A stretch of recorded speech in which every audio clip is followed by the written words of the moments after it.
We are also following a developing story from Washington as the New Yorker publishes an interview with President Obama with topics ranging from terror to pot use. But the headline grabbing the most attention now came from when the president turned the conversation to race. Chief White House correspondent Ed Henry has more.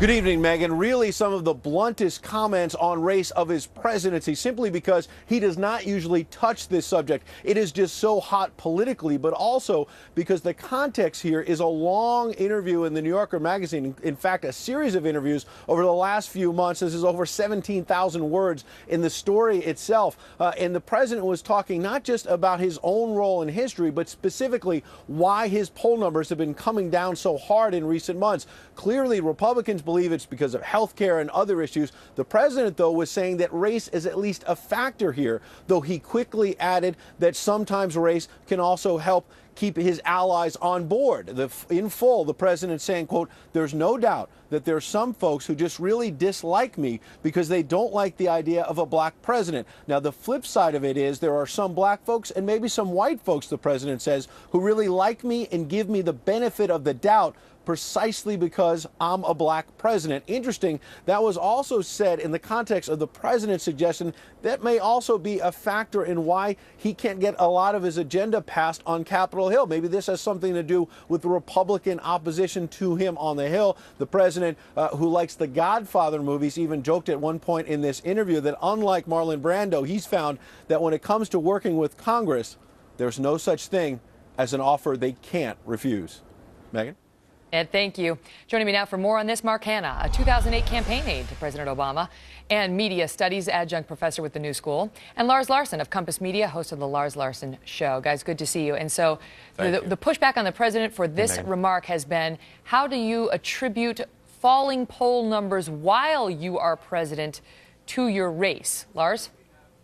Well, the president sees a lot of things through a racial lens. We've seen plenty of examples of that. The stupid cop in Cambridge, his typical white grandmother, and the Trayvon Martin case, certainly. And now he sees this. Anything that he does wrong that Republicans call him on and say he's not doing a good job, the president says they must not like me because of my race. I think it's pure baloney. Mark?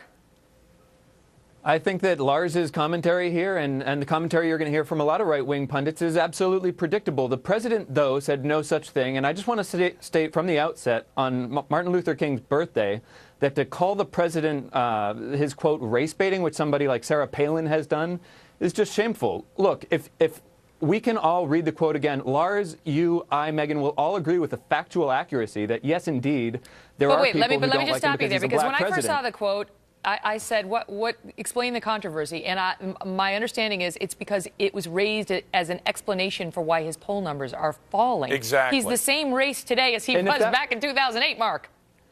That's not the case, though, because if he were to use this as an excuse for why his poll numbers were falling, why would he turn around and say, well, there are people who unjustifiably like me and give me too much credit because I'm a black president? You know, but if you read the article, that is the context in which this is raised. Am I wrong, Lars? No, that's exactly what he said. He's using race and saying these people don't like me because I'm black. Let him finish. Go ahead, Lars.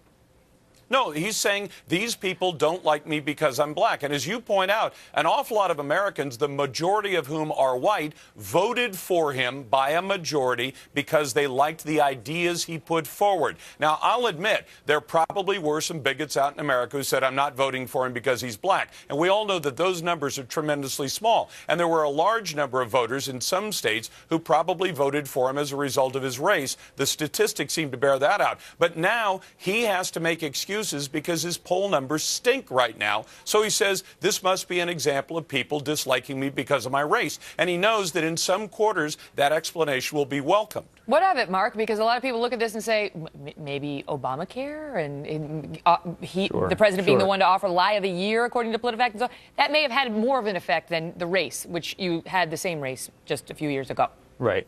I mean, he has been a black president for as long as he has been a president. Nothing there has changed. And so for him to somehow come out and say the rise and fall of his poll numbers is attributable to race, I think is absurd. And even Ed Henry in his report when he kicked it off, he said, Yes, I read all 16,000 words, and that translates to about over 60 pages. So this was an extremely wide-ranging article, and race was brought up a number of times. It would be negligent for them not to bring up race for a first black president on Martin Luther King Day piece in the New Yorker. But Lars, even Ed Henry's setup of this piece said that the president was saying, "Oh, it could be a consideration for some people." So I don't know what the right wing is making why they've got all fixated on this and are so energized. Let me just tell the audience that you mentioned Sarah Palin. I want them to know what she said on Facebook, which was, "Mr. President, in honor of Martin Luther King Jr. and all who commit to ending any racial divide, no more playing the race card."